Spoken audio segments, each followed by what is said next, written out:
like you're just making fun of him, and they're like, yeah, no, it's close. Now, the real reason we brought you on here is because you've done some pretty amazing things in your career. That's true. So you've got Boom Chicago in Amsterdam, one of my favorite cities. Yeah? Yeah. No, Boom Chicago was a great gig. I really enjoyed going out there, living in Amsterdam and Holland for 2 years, performing, 8 shows a week. It was pretty intense, yeah. But I was convinced that Holland was trying to kill me. It's true. Don't laugh. I mean, people don't make it out. I'm telling you. I got in a bike accident there, after being there for a few months, and I remember, seriously, in the rain, everyone's in bikes there, right? Because they haven't discovered the gas engine, right? And so we're on bikes, and I get stuck in the tracks. I go over and I slide, and I hit a bike rack, oddly enough, and so I'm bleeding. And these people come up to me and they're like, "Oh my God, are you okay?" And I'm like, "Oh God, I'm retarded." I hit myself and I'm now retarded. Yeah, that's what it was like there. And then there was another time I went to the Dutch Disneyland is Efteling, is what it's called. Sure. And my girlfriend and I decided that we would do space cakes before we went there, which was we did a quarter actually. That's how strong they were. We did a quarter space cake. And that's the marijuana laced. Right. For those who don't know, yes, it's a pot cake. It's a pot brownie, and legal there. And so what you don't want to do is take massive amounts of pots before you go to a theme park where the trash cans actually are talking to you.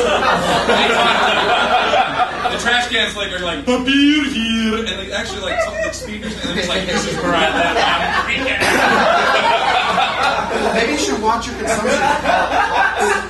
Did I say pots? You did. You said pots. It's a rare strain based on pots. Yeah. Some Janine. Not reaching. I love your desk, by the way. Thanks, man. In this totem.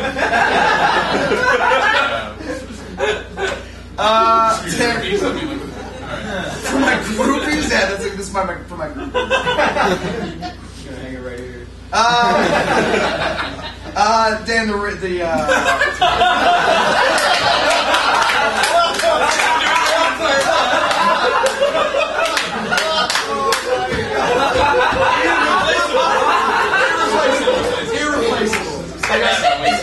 I gotta start paying them. This is crazy.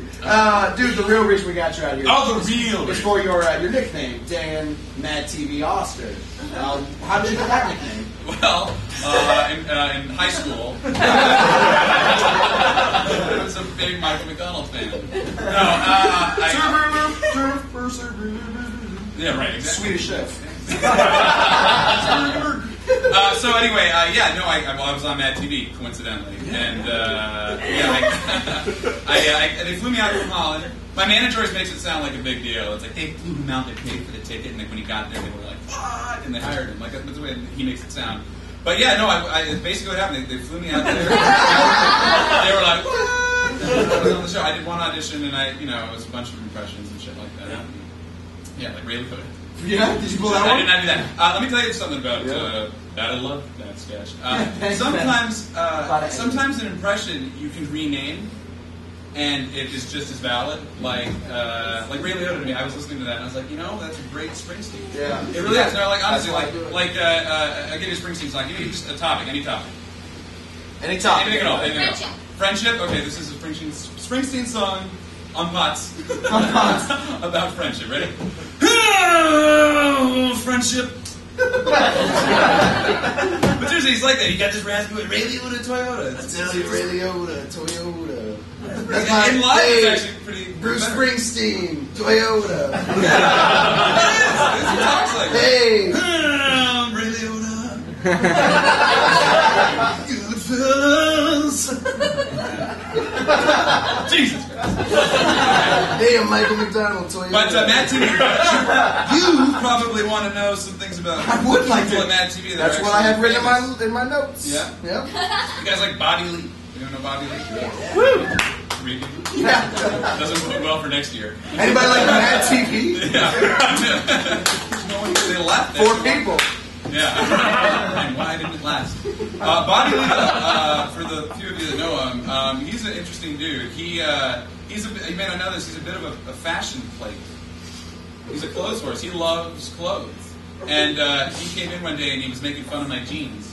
He's like, yeah, you gotta get some new jeans, Oster. You go down to G-Star and talk to my friend, and he's gonna get you some new jeans. And I'm like, well, how much do they cost at G-Star? Like, $200. I'm like, that is the entire jeans section at Target. Like, that's ridiculous. For sure. And so he throws $100 at me.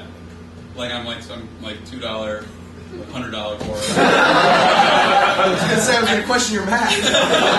That's a lot of hours. And so he gives me $100 and he's like, you go down there and you buy. I'm like, well, I'm doing the math. I'm like, it's still $100 that I'd be down on jeans to please Bobby Lee. So it didn't really work out. I went and took that $100 and I donated it to Habitat for Humanity in his name. So I think he still gets cards. Like, if I know them, that you just can't get out of it. And the funny thing is that he actually ended up on the Tonight Show later, where he was after Jimmy Carter. Which presidents? Yeah, Jimmy Carter was on the Tonight Show, and then what do you do after that? Bobby Lee, of course. And it would have been great, except that you don't think he knew who Jimmy Carter was. So he didn't have anything to talk about with him. He took his pants off and everybody laughed. Dan, what I understand from you right now is that you are in a show going on in Second City right now. All systems are go. Can we get a little close-up of this? It's my David Letterman impression. Hey, Dave Letterman. Wait till the Pistonado one comes on. Hey, so all systems are go.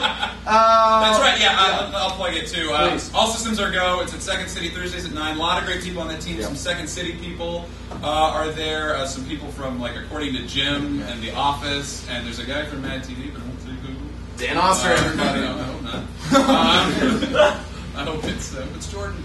But anyway, yeah. So that's what I'm doing right now, and I'm also coaching a team here at Ultimate Improv. The Babies, 9 o'clock on Saturdays night. Dan